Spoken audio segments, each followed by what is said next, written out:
नमस्कार. शिक्षक भरती 2025च्या अनुषंगाने जी काही अपडेट असेल, तर ती अपडेट आपण वेळोवेळी तुमच्यापर्यंत पोहोचवत असतो.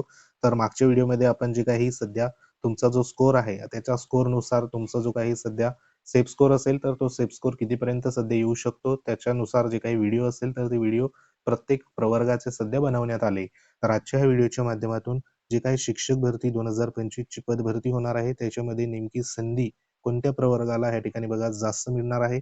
कारण हे आता जे काही सध्या अपडेट जी आहे ती म्हणजे प्रत्येक जिल्हा परिषदची जी काही वेकेन्सी आहे, म्हणजे एकंदरीत किती पदं सध्या बघा त्या ठिकाणी आहे, तर त्याची माहिती सध्या या ठिकाणी बघा मिळायला सुरुवात झाली आहे. आणि प्रत्येक जिल्हा परिषदमध्ये सध्या असलेली रिक्त पदं, त्यानंतर जे काही अतिरिक्त शिक्षकांचं प्रमाण किती, त्यानंतर मंजूर पदं किती, कार्यरत पदं किती, अशा पद्धतीचा जो काही डेटा आहे, तर तो डेटा सध्या बघा अवेलेबल होत आहे. तर सध्या कोणत्या प्रवर्गाच्या या ठिकाणी ज्या काही वेकेन्सी आहे, तर त्या वेकेन्सी जास्त सध्या बघा आपल्याला पाहायला मिळत आहे.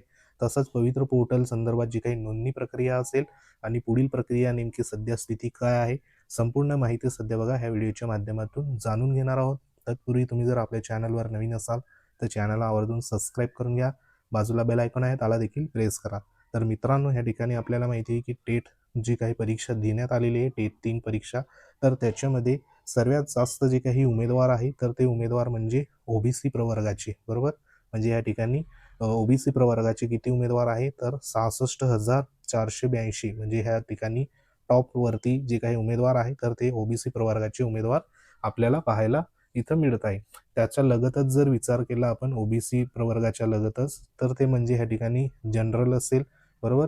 त्यानंतर जवळपास 36,000 प्लस जे आहे, तर ते जनरल ओपनचे उमेदवार सध्या पाहायला मिळत आहे.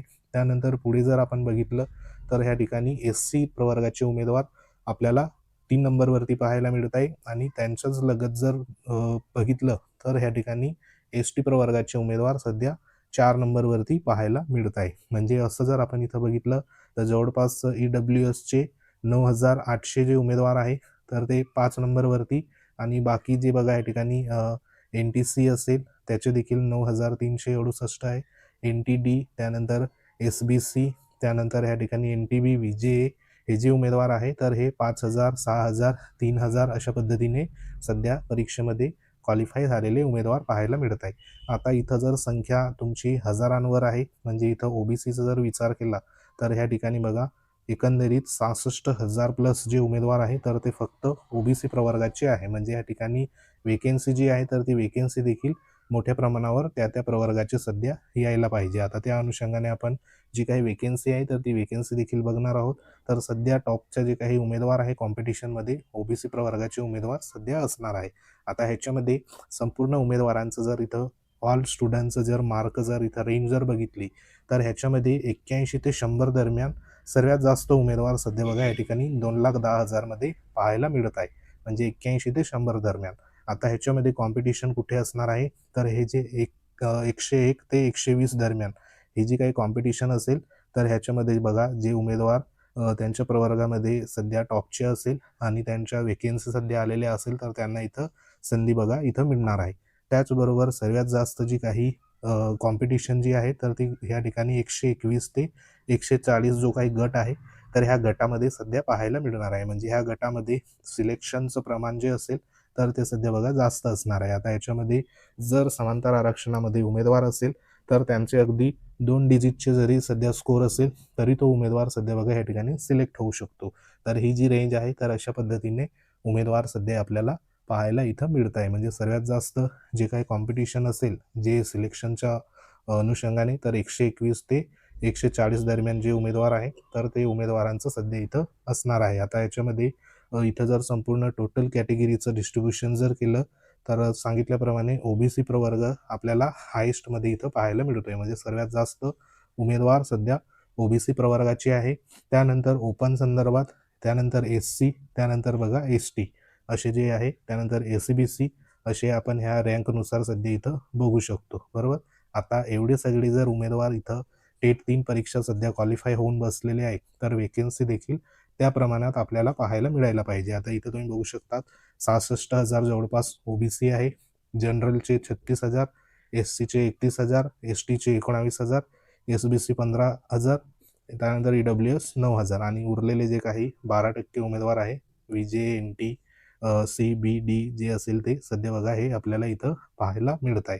तर सध्या जिल्हा परिषद अंतर्गत जे काही समायोजन प्रक्रिया बघा सुरू आहे, तर त्या समायोजन प्रक्रियेमध्ये जे रिक्त पदांची जी माहिती आहे, तर ती माहिती मागवण्याचं काम सध्या बघा सुरू झालेलं आहे. आता अशा पद्धतीने जे काही पत्र आहे, तर ते पत्र सध्या या ठिकाणी इश्यू होत आहे, बरोबर. आता हे एका जिल्हा परिषदमध्ये विषयनिहाय प्रवर्गनिहाय उपलब्ध रिक्त पदाची माहिती इथं मागवण्यात सध्या बघा आलेली आहे. याच्यामध्ये बघा मराठी विषय असेल, हिंदी विषय असेल, असे संपूर्ण विषयांची माहिती इथं जो काही अजा असेल, त्यानंतर बघा अनुसूचित जमाती असेल, विजा भजब भजक भजड इमाव विमाप्र खुला अशा पद्धतीने संपूर्ण या ठिकाणी प्रवर्गाची विषयानुसार बघा माहिती मागवण्याचं काम सध्या सुरू झालेलं आहे. या ठिकाणी इंग्रजी विषय असेल, विज्ञान गणित विषय आहे, इतिहास भूगोल, त्यानंतर कार्यानुभव, कला संगीत, हे संपूर्ण विषयाची जी काही माहिती आहे, तर ती माहिती सध्या बघा अशा पद्धतीने मागवण्याचं जे काही डेटा आहे, तर तो सध्या इथं वेकेन्सीच्या अनुषंगाने काम सुरू झालेलं आहे. आता ह्याच्यामध्ये जर विचार केला आपण, तर जी काही जिल्हा परिषद सोलापूरमध्ये जी काही वेकेन्सी सध्या बघा आलेली आहे, तर ती वेकेन्सीच्या अनुषंगाने इथं जी काही 1/11/2025 पर्यंत सध्या जी पदं आहे, तर ती पदं नेमकी किती रिक्त आहे आणि कोणत्या प्रवर्गाला सर्वात जास्त इथं बघा संधी मिळू शकते, तर ते ह्या जिल्हा परिषदमध्ये तुम्हाला पाहायला मिळेल. आता इथे बघा एस-सीची किती पदं आहे, तर 28 पदं सध्या भरावयाची पदं इथं म्हटलेलं आहे. म्हणजे एकंदरीत मंजूर पदं 911, भरलेली पदं 883 एवढी आहे. त्यानंतर एस-टीची जी काही पदं आहे, तर ही सर्वात जास्त बघा इथं एस-टी प्रवर्गाला संधी असणार आहे. म्हणजे 227 पदं जी आहे, तर ती सध्या ह्या ठिकाणी रिक्त असलेली, म्हणजे 1/11/2025 रोजी भरावयाची जी काही पदं आहे, तर ती 227 असणार आहे, बरोबर. ही एस-टीची पदं सध्या बघा इथं आहे. त्यानंतर विजा संदर्भात या ठिकाणी -6 पदं आहे. म्हणजे 210 पदं मंजूर होती, 216 पदं भरलेली आहे. इथं मायनसमध्ये आहे, म्हणजे या ठिकाणी अतिरिक्त, म्हणजे या ठिकाणी जास्त शिक्षक सध्या बघा भरले गेले, म्हणजे 6 शिक्षक या ठिकाणी अतिरिक्त आपल्याला पाहायला मिळत आहे. त्यानंतर भजब संदर्भात या ठिकाणी 5 जी पदं आहे, तर ती सध्या इथं भरली जाणार आहे. त्यानंतर पुढे जर बघितलं आपण, तर भजकची जी पदं आहे, तर ती 35 पदं मायनसमध्ये सध्या इथं देण्यात आली. त्यानंतर भजड संदर्भात 24 पदांची इथं बघा माहिती देण्यात आली. त्यानंतर विमाप्रचे मायनसमध्ये या ठिकाणी 15 पदं सध्या आहे. त्यानंतर या ठिकाणी इतर मागासवर्ग जे आहे, तर त्यांना देखील बघा इथं संधी आहे, तर ती संधी ह्या जिल्ह्यामध्ये असणार आहे. कारण ह्या ठिकाणी बघा मंजूर जी पदं आहे, तर ती किती आहे, 1332 आणि भरलेली पदं 1182 आणि या ठिकाणी 1/11/2025 रोजी भरावयाची जी पदं आहे, तर ती किती आहे, तर या ठिकाणी बघा 150, म्हणजे 150 जी पदं आहे, तर ती इतर मागासवर्ग जो आहे, तर त्यांची बघा संख्या देखील आपल्याला माहिती आहे की सर्वात जास्त आहे. आणि या ठिकाणी 150 जी काही पदं आहेत, तर ती पदं सध्या बघा इथं रिक्त संदर्भात या ठिकाणी माहिती सध्या इथं मिळालेली आहे. म्हणजे इथं इतर मागासवर्ग आहे, तर त्या उमेदवारांना देखील इथं संधी बघा या ठिकाणी असणार आहे. त्यानंतर सर्वात पुढची जी काही महत्त्वाची संधी असणार आहे, ती म्हणजे एस-सी-बी-सी संदर्भात का, बरोबर. तर एस-सी-बी-सी जो काही प्रवर्गामध्ये जो उमेदवार येत असेल, तर त्यांना प्युअरमध्ये या ठिकाणी अशा पद्धतीने पदांची आकडेवारी सध्या मिळणार आहे. कारण इथे मंजूर पदं असणार आहे आणि भरलेली पदं आपल्याला इथं बघा 0 आहे. म्हणजे 93चे 93 पदं सध्या एस-सी-बी-सी जे उमेदवार आहे, तर त्यांना अशा पद्धतीने त्यांना इथं मिळणार आहे. त्यानंतर ई-डब्ल्यू-एस आहे.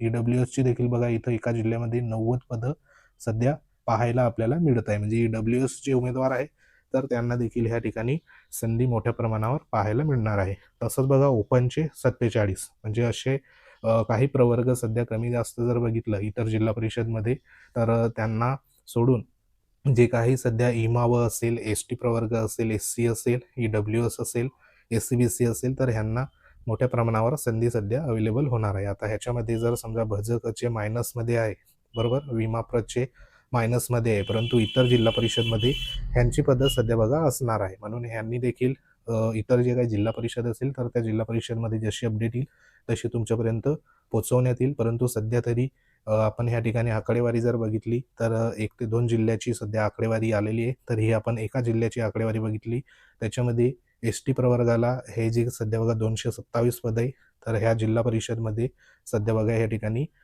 संधी त्यांना अवेलेबल होणार आहे.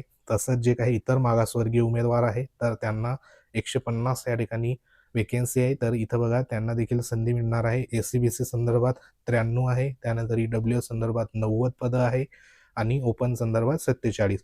म्हणजे एस-सी-बी-सी, EWS, इमाव ह्या जे उमेदवार आहेत, तर ह्या उमेदवारांना देखील संधी बघा इथं मिळणार आहे. म्हणजे इथं जर तुम्ही एकंदरीत विचार केला तर जी काही संख्या आपल्याला जवळपास दिसते आहे, आता एस-सी-बी-सीचा जर विचार केला तर इथं बघा सर्वात कमी जे काही उमेदवार आहे तर ते एस-सी-बी-सीचे आहे आणि त्यांची वेकेन्सी देखील सध्या बघा या ठिकाणी जास्त असणार आहे. त्यानंतर एस-सी-बी-सी आणि एस-बी-सी, त्यानंतर EWS यांची वेकेन्सी आपल्याला पाहायला मिळते. आता एस-सी-बी-सीचे इथं जरी उमेदवार इथं दिसत आहे आपल्याला, परंतु वेकेन्सी आपण त्यांनी बघितली 90 वेकेन्सी एका ठिकाणी आलेली आहे. आता इथं जर अदर संदर्भात जे काही ओबीसी आहे बरोबर, तर ओबीसींची सर्वात जास्त संख्या आहे, परंतु या ठिकाणी जरी बघितलं आपण जी काही पदं आहे तर ती पदं देखील त्या पद्धतीने या ठिकाणी बघा आपल्याला इतर मागासवर्गाची पाहायला इथं मिळत आहे. तर सध्या जे काही प्रवर्ग आहे इतर मागासवर्ग, एस-सी-बी-सी, त्यानंतर EWS, राखीव हे जे काही प्रवर्ग आहे, तसंच त्यांच्यासोबत या ठिकाणी एस-टी प्रवर्ग असेल, तर ह्या प्रवर्गांना जी काही संधी आहे तर ती संधी बघा इथं मिळणार आहे. तर पुढील जशी अपडेट येईल तशी अपडेट सध्या बघा तुमच्यापर्यंत पोहोचवण्यात येईल. तर सध्या तरी अशा पद्धतीने विषयावाईज देखील वेकेन्सीची आकडेवारी सध्या बघा प्राप्त करण्याच्या अनुषंगाने पत्र इश्यू होत आहे. पुढील अपडेट जशी येईल तशी तुमच्यापर्यंत पोहोचवण्यात येईल. तुमचा नेमका स्कोर किती आहे तो नक्की कमेंट करा, जेणेकरून तुम्हाला कोणत्या जिल्ह्यामध्ये, कोणत्या जिल्हा परिषदमध्ये तुम्हाला संधी मिळू शकते, त्या अनुषंगाने तुम्हाला रिप्लाय ह्या ठिकाणी बघा मिळणार आहे. तर सध्या महत्त्वाची माहिती होती. माहिती आवडली असेल व्हिडिओ लाईक करा, शेअर करा. तुम्ही जर आपल्या चॅनलवर नवीन असाल चॅनल आवर्जून सबस्क्राईब करून घ्या. आपलं टेलिग्राम चॅनल आहे ते देखील जॉईन करू शकता. तर भेटू आपण पुढच्या महत्त्वाच्या अपडेटमध्ये. तोपर्यंत जय हिंद, वंदे मातरम.